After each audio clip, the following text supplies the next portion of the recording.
મહત્વના સમાચાર રાજ્યમાં સતત ચોથા દિવસે આઈટીના દરોડાની કાર્યવાહી યથાવત નાના રાજકીય પક્ષો અને બિલ્ડર્સ પર દરોડાની કાર્યવાહી અમદાવાદ ગાંધીનગર સહિતના શહેરમાં તપાસ યથાવત અલગ અલગ 30 સ્થળ પર આઈટી વિભાગની તપાસ શરૂ કરાઈ છે।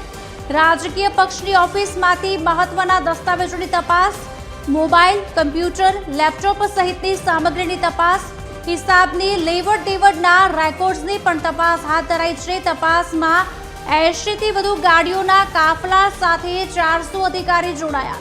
દરોડાની કાર્યવાહીમાં અન્ય રાજ્યના અધિકારીઓ પણ જોડાયા હોવાની વાત પ્રાથમિક સામે આવી છે।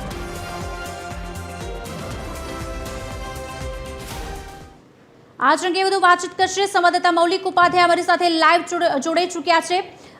મૌલિક, શું વધુ વિગત મળી રહી છે? એક તરફ ઇન્કમટેક્સની રેડની વાત સામે આવી છે, ગાડીઓ કસાયો હોય તેવું લાગી રહ્યું છે, શું વધુ અપડેટ્સ? ખુશાલી, જે રીતે સતત 4 દિવસથી ઇન્કમટેક્સ વિભાગ છે તેની રાજ્યના અલગ અલગ શહેરોમાં દરોડાની કાર્યવાહી છે તે યથાવત છે। મંગળવારથી અમદાવાદ, ગાંધીનગર સહિત રાજ્યના અનેક શહેરોમાં ઇન્કમટેક્સ વિભાગ દ્વારા દરોડાની કાર્યવાહી છે તે શરૂ કરવામાં આવી હતી। ખાસ જે નાના રાજકીય પક્ષો હોય છે તેને લઈને આ સમગ્ર તપાસ છે, દરોડાની કાર્યવાહી છે તે શરૂ થઈ હતી।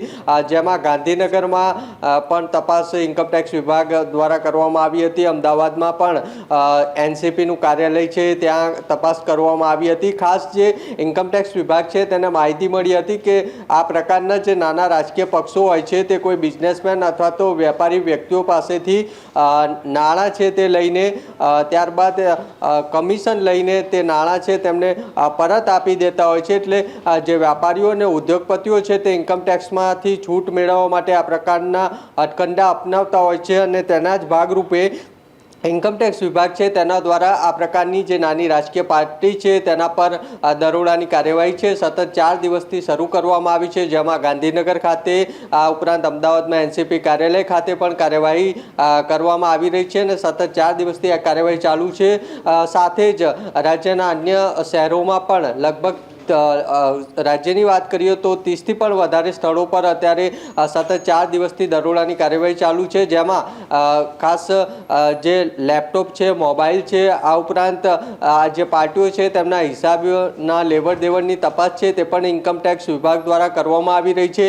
આ તપાસમાં લગભગ 400 જેટલા અધિકારીઓ અને 80થી પણ વધારે ગાડીઓ છે તેનો કાફલો છે તેનો ઉપયોગ કરવામાં આવ્યો છે। સાથે સાથે અન્ય રાજ્યોમાં અધિકારીઓ છે તેની પણ મદદ લેવાય છે, કારણ કે મોટા પ્રમાણમાં આ રેડ છે અને રાજ્યવ્યાપી રેડ છે અને તેના જ કારણે આ દરોડાની કાર્યવાહીમાં જે અન્ય રાજ્યના અધિકારીઓ છે તેમની પણ મદદ લેવાઈ રહી છે। અને અત્યારે પણ સતત 4 દિવસથી એનસીપી કાર્યાલય અમદાવાદ હોય કે પછી ગાંધીનગર ખાતેની જે પાર્ટીઓ હોય ત્યાં તપાસ ચાલુ છે। સાથે સાથે તેની સાથે કેટલાક બિલ્ડરો છે તેમના પર પણ તવાઈ છે તે કરી છે ઇન્કમટેક્સ વિભાગે।